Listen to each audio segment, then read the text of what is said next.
எருதும் அதன் புத்தி கூர்மையும். ஒரு விவசாயி தன் நிலத்தை உழுவதற்காக ஒரு எருதை வைத்திருந்தான். எருதுக்கு வயதானதால் அதை காட்டில் கொண்டு போய் விட்டுவிட்டான். தான் வசிக்க நீரும் உணவும் இருக்கும் வசதியான இடத்தை தேடி எருது நடந்தது. வெகு தூரம் சென்ற எருது தான் இளைப்பாற ஒரு குகை, நீரருந்த குளம், உணவுக்கு பச்சை வயல்வெளி, நிழல் தரும் மரங்கள் என்று அனைத்தும் உடைய ஒரு இடத்தை பார்த்ததும் அங்கேயே வசிக்கத் தொடங்கியது.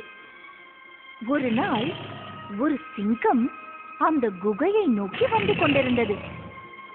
எருது சற்றும் பயப்படவில்லை.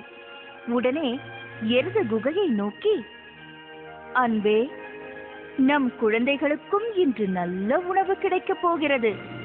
ஒரு பெரிய சிங்கம் இங்கே வந்து கொண்டிருக்கிறது. அது குகைக்கு அருகே வந்ததும் என் கொம்பினால் குத்தி உள்ளே போடுகிறேன் என்று அந்த எருது சொன்னது. இதை கேட்ட சிங்கம் பயத்தினால் தலை தெறிக்க ஓடியது. பயந்து ஓடி வந்த சிங்கத்தை ஒரு நரி வழிமறித்து காரணத்தை கேட்க சிங்கமும் நடந்ததை கூறியது. நரி ஏளனமாக சிரிக்க சிங்கம் கோபமாக, ஏன் சிரிக்கிறாய் என்று நரியை கேட்டது. சிங்கராஜாவே, உங்கள் முட்டாள்தனத்தை பார்த்து சிரிக்கிறேன். சிங்கராஜாவே, உங்களை பயமுறுத்திய எருது ஒரு சாதாரண பிராணி. அது உங்களுக்கு ஒரு நல்ல இரை. வாருங்கள், காண்பிக்கிறேன் என்று சொன்னது. நரி சொன்னதை சிங்கம் நம்ப தயாராக இல்லை. ராஜாவே, தயங்காதீர்கள். உங்களுடைய வாளை என்னுடைய வாளோடு சேர்த்து கட்டிக்கொள்ளுங்கள். ஆபத்து என்று வந்தால் முதலில் எனக்குத்தான் என்று சமாதானம் கூறியது. அதன்படி இருவரும் எருது இருக்கும் இடத்திற்கு சென்றனர்.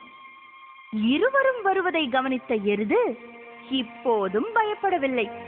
புத்திசாலி எருது நரியை பார்த்து, ஏய் நரியே, நான் உன்னை 2 சிங்கங்கள் அல்லவா அழைத்து வர சொன்னேன்.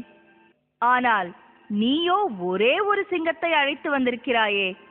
எனது பாதி குடும்பம் உணவு இல்லாமல் போக வேண்டுமா என்று சொன்னதும் பயந்து போன சிங்கம் வால் கட்டியதையும் பொருட்படுத்தாமல் நரியை தர தரவென்று இழுத்துக் கொண்டு ஓடியே விட்டது.